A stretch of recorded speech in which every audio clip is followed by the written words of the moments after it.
The Bobbsey Twins by Laura Lee Hope. The Bobbsey Twins, or Merry Days Indoors and Out. Chapter 15, The Children's Party.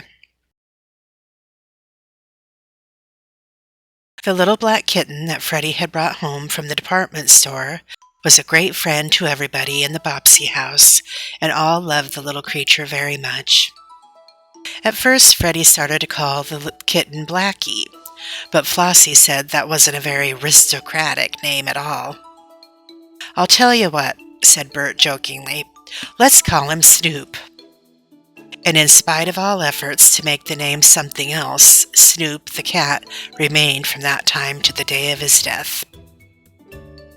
He grew very fat and just a trifle lazy.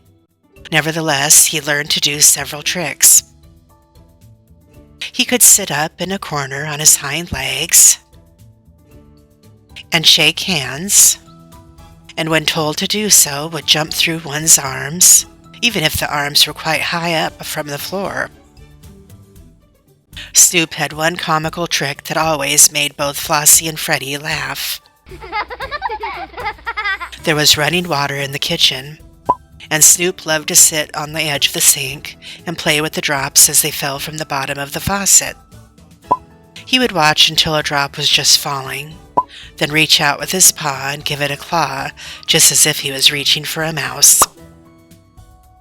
Another trick he had, but this Mrs. Bobbsey did not think so nice, was to curl himself on the pillow of one of the beds and go sound asleep. Whenever he heard Mrs. Bobbsey coming up one pair of stairs, he would fly off the bed and sneak down the other pair, so that she caught him but rarely.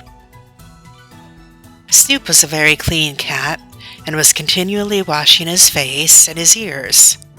Around his neck, Flossie placed a blue ribbon, and it was amusing to see Snoop try to wash it off. But after a while, having spoilt several ribbons, he found they would not wash off, and in the end appeared very proud of them. One day, when Snoop had been in the house but a few months, he could not be found anywhere. "Snoop! Snoop!" called Freddie, upstairs and down. But the kitten did not answer, nor did he show himself. Then Flossie called him and made a search, but was equally unsuccessful. "Perhaps somebody has stolen him," said Freddie soberly. "Nobody been here to steal dat kitten," answered Dinah. "He's just sneaked off, that's all." All of the children had been invited to a party that afternoon, and Nan was going to wear her new set of furs.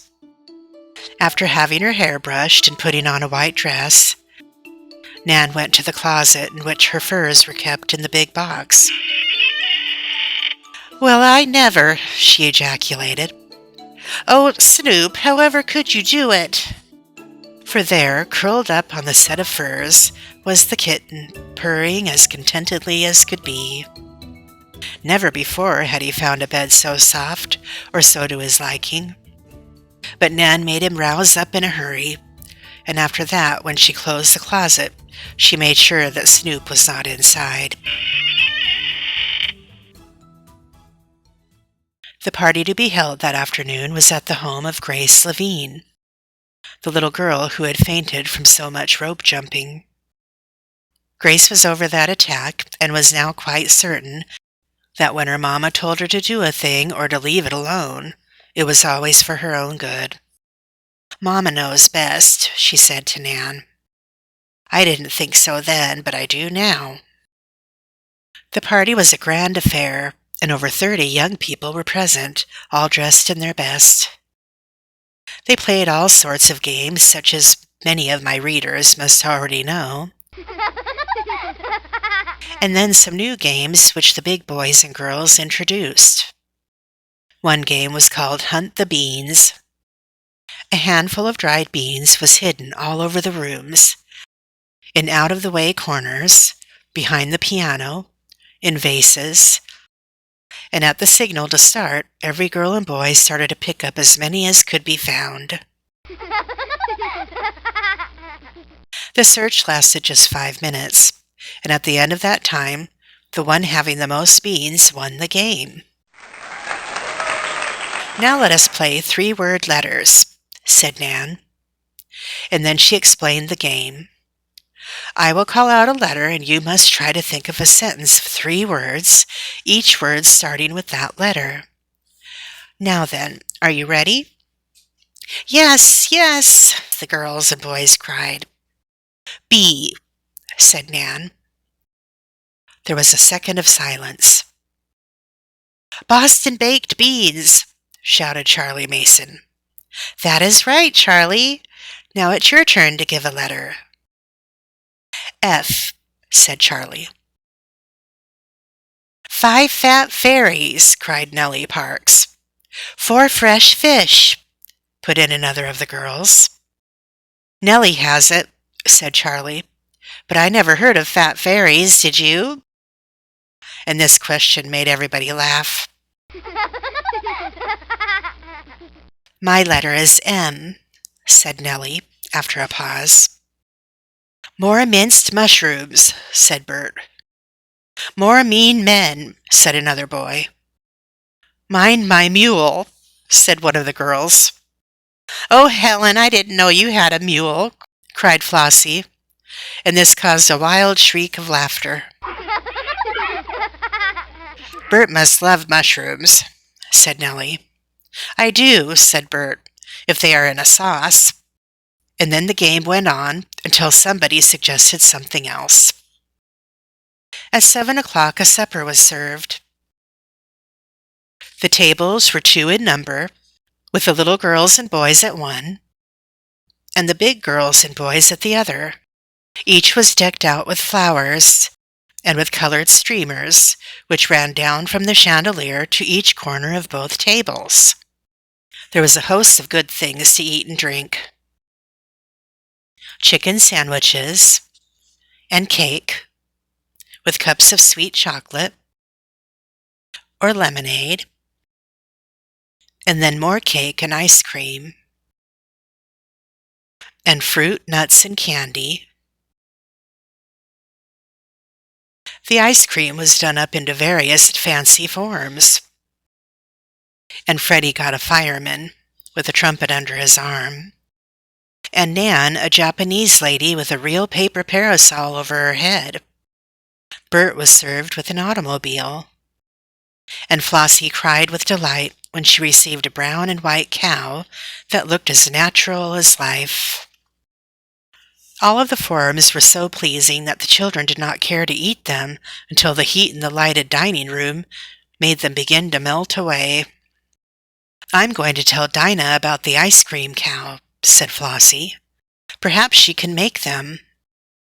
But when appealed to, the cook said they were beyond her, and must be purchased from the professional ice cream maker who had the necessary forms. There were dishes full of bonbons on the tables, and soon the bonbons were snapping at a lively rate among the big girls and boys, although the younger folks were rather afraid of them. Each bonbon had a motto paper in it, and some sort of fancy article made of paper. Bert got an apron, which he promptly pinned on, much to the amusement of the girls.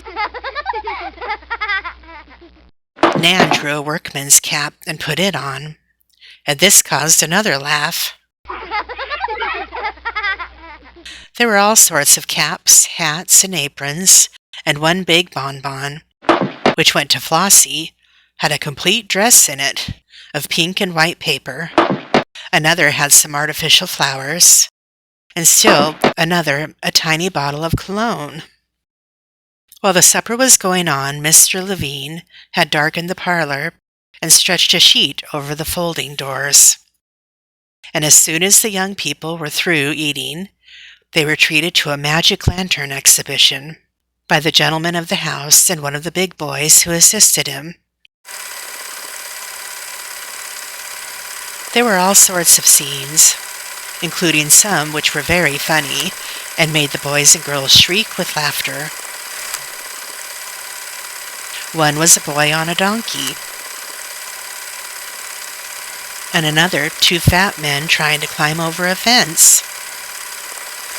Then came a number of pictures made from photograph negatives showing scenes in and around Lakeport.